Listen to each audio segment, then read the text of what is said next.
Hello there. What's going on, everybody? Today we're going to be unboxing Marvel Crisis Protocol Vision and Winter Soldier.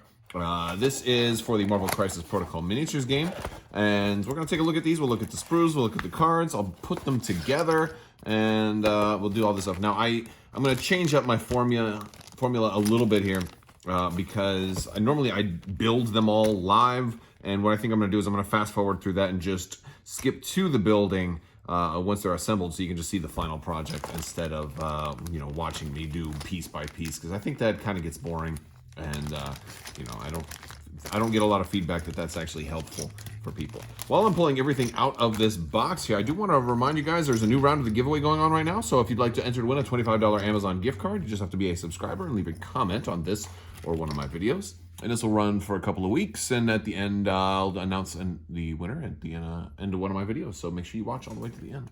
All right, we've got our sprue right here for Winter Soldier. And one thing that's cool about Atomic Mass Games, how they do these sprues, is they have like the whole mini all on one. So like you have all of Winter Soldier right here.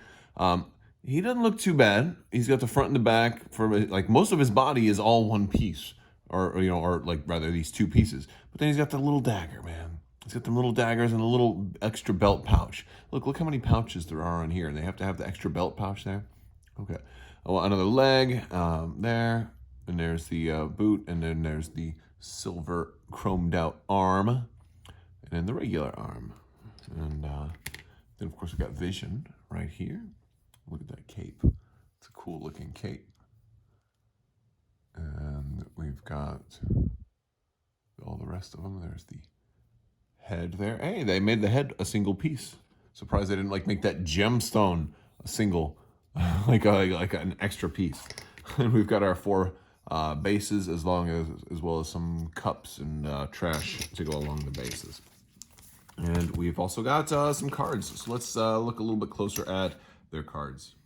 All right, so here is Winter Soldier. He is going to cost 3. He's going to be a height 2 miniature. He's going to move medium, and he's got 5 health. He's got 3/3/2, so a little bit weaker against the mental, psychic, magical type attacks, which is kind of, his mind is kind of bruised, so that makes sense.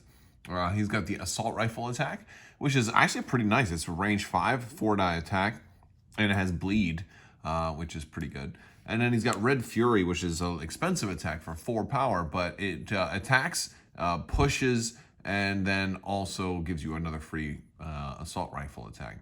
So, and it's 7 dice on top of that. So it does require you to be at range 2, but considering that you're medium speeds, that's not too shabby. So if you've got 4 power, you should be able to move and then attack, do Red Fury, push them away, and then finish them up with an assault rifle. That's a pretty nice little idea there. I like that. He's got Hydra Tactics, which basically lets him warp to somebody else within distance 2 of him. So that one's nice. And again, within just kind of means at, the way it is in other games. So you can move pretty far that way, especially if they're a big base character. And then Got Your Back. If an allied character is dazed or KO'd by an enemy effect, you can use this superpower. After the effect is resolved, the character makes an assault rifle attack against the enemy character that caused the effect. So if somebody kills his friend, he gets a free shot on him for only 2, which is nice. Rogue Agent. This is actually one of the really cool things, is that he can work with any affiliation. But you can only have 1 instance of Rogue Agent. So if they ever come up with another Rogue Agent, you won't be able to have like 3 Rogue Agents and then Captain America, and then all of a sudden you're all Avengers. So as it's written right now, you can have only 1 Rogue Agent if you wanted it to count as affiliated. And then he's got Spetsnaz training. You can reroll a die when attacking or being attacked by anybody that's within range 1. Now, range 1 is practically almost touching. So, yeah.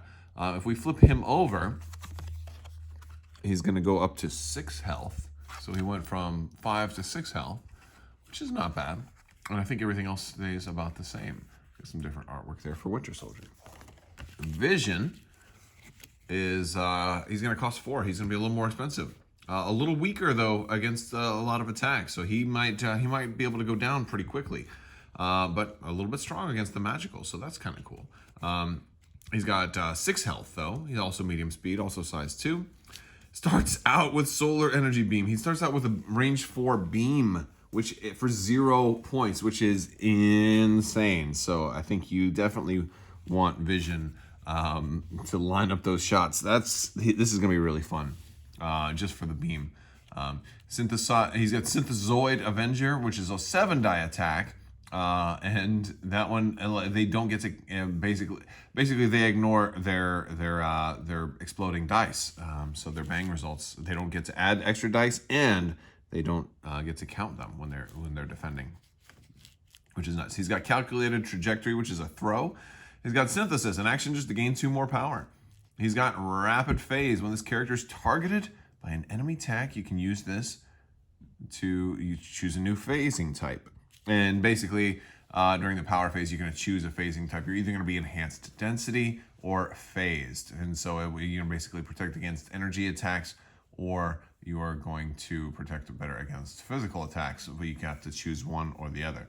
Or just have 2 extra power and be able to switch. So while you're only 2 and 2 and then 4, you're actually potentially 4 and 4 and then 4. I'm sorry, 5 and 5 potentially, which is actually really, he could potentially be nuts. Like, you're gonna have to, attack him multiple times, I think, to try and bring him down. Well, I mean, that's the way it is with everybody, really. He's also got Flight and immunity to bleed and poison. Now, if we flip him over, I don't think anything changes with him. He's still 6, medium, 2, 4. And then 2, 2, 4. Still got the Solar Energy Beam, Synthezoid Avenger, Calculated Trajectory, Synthesis, Rapid Phase, Phasing, and Flight, immunity to bleed, and poison. So we actually get no change on vision once he is flipped over. Now we also get our cardboard here, so some wounds and some power, some Avengers tokens, and then this is, I believe, his little synth, or his phase, whether he's increased density or if he's phased. So that's kind of a cool. You get his own token there. We've got some cards. We've got Field Dressing, an unaffiliated card. A character within 2 of a dazed allied character may spend 4 to play this card, remove a dazed token and 1 wound from the allied character. That is really, really strong. That can bring somebody back to life. And especially if you play that at the end of a turn, that's incredibly strong. It's like a Phoenix down for you Final Fantasy folks, right? Till the end of the line. I love this card too. Winter Soldier and Captain America may both spend 2 power each to play this card, while within range 1 of each other this round. These characters cannot be moved by enemy effects and combine their defensive values when creating the defense dice pools when defending against physical or energy attacks. Nuts. Really cool. Psychic Shielding Defense. And oh, by the way, look who we're seeing. We're seeing Elektra, of course, Black Widow, and oh my goodness, how am I drawing a blank on this guy's name right here? It's the freaking Master Crack, Cross Baloney. Anyway, the main dude, Taskmaster. Wow, why couldn't I just spit that out? Anyway, I'll edit that out later, or maybe I'll just leave it in because Crossed Baloney? Is that what I called him? Okay, newest Marvel superheroes villain coming next wave. You heard it here first. Crossed Baloney. He's a delicatessen owner in his spare time. Okay, so any psychic shielding device, any character may spend 1 through 5 power to play this card this round while within range X of this character, and that's however much you spent. When allied characters are targeted by mystical or psychic, the attacks, add 1 die to their defense rolls, and allied characters cannot be advanced or pushed by the effects of that, or by enemy superpowers, which would actually be good against maybe like Loki also with the Infinity Stone, because I think that would count as a superpower, wouldn't it? And then Tactical Analysis, unaffiliated. The active character may spend 2 power to play this card. Choose another allied character within distance 3 of the character playing this card. The character may advance S, which I don't know. That's honestly, like, this would be a really good one to have maybe with Hulk, right? It's not a bad one. You need your Hulk to move a little bit, or MODOK or something like that. You know, get them big base characters an extra move. Them slow guys, maybe even Crossbones if you're going maybe a little cheaper. It's a kind of a cool idea. Or even the bologna delicatessen. You know, because I'm sure he needs to move that whole that hot dog stand. All right, let's put these minis together. All right, so I've gone and put them both together now, and we'll take a look at Vision. I decided to give him the bricky base since he's got bricks right there, and he's phasing through them. One thing is, when kind of assembling him here, the back feet are real close together in that particular pose. There is a little bit of wiggle room on just how you wanted to assemble him. But yeah, I mean, that worked. I could have like angled him a little bit more, but then there would have been more of a gap in between where his body and the wall there started. So pretty pleased with him. He's got some detail right there on himself, but other than he's still mostly smooth. So you can kind of paint him movie accurate or comic accurate, kind of however you want. So that'll be a fun one.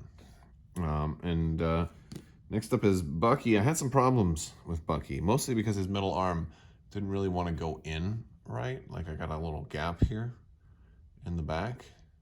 It just didn't feel like it fit all the way. But, you know, to make it fit with everything else, that's kind of how it had to go, because it had to go under the arm there. Not a huge deal, especially since it's a mechanical arm. I'm okay with there being a little gap since it's not an organic arm. But yeah, there was that. Also, this little belt pouch right here.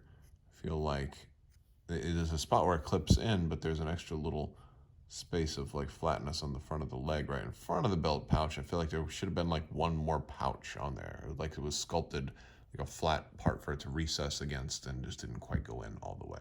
But still, Bucky's all right. Got the little knife on the back. They gave me 2 knives, and I'm glad because I dropped one, so I pulled the other one out. Still got a little trim him on the top of the knife down there. Gotta trim that up a little bit, but yeah. So he's good enough. He is on there, and they are ready to join the army. All right, guys, that's all I've got for you today. If you like this video, go ahead and give it a thumbs up. Let me know what you think down in the comments below, and we will. I'd love to hear what you guys think. All right, that's about all I've got. I want to thank you guys so much for watching. Also, big thanks to the patrons on Patreon. You definitely help make this possible. So thank you all so much. And as always, have a great day.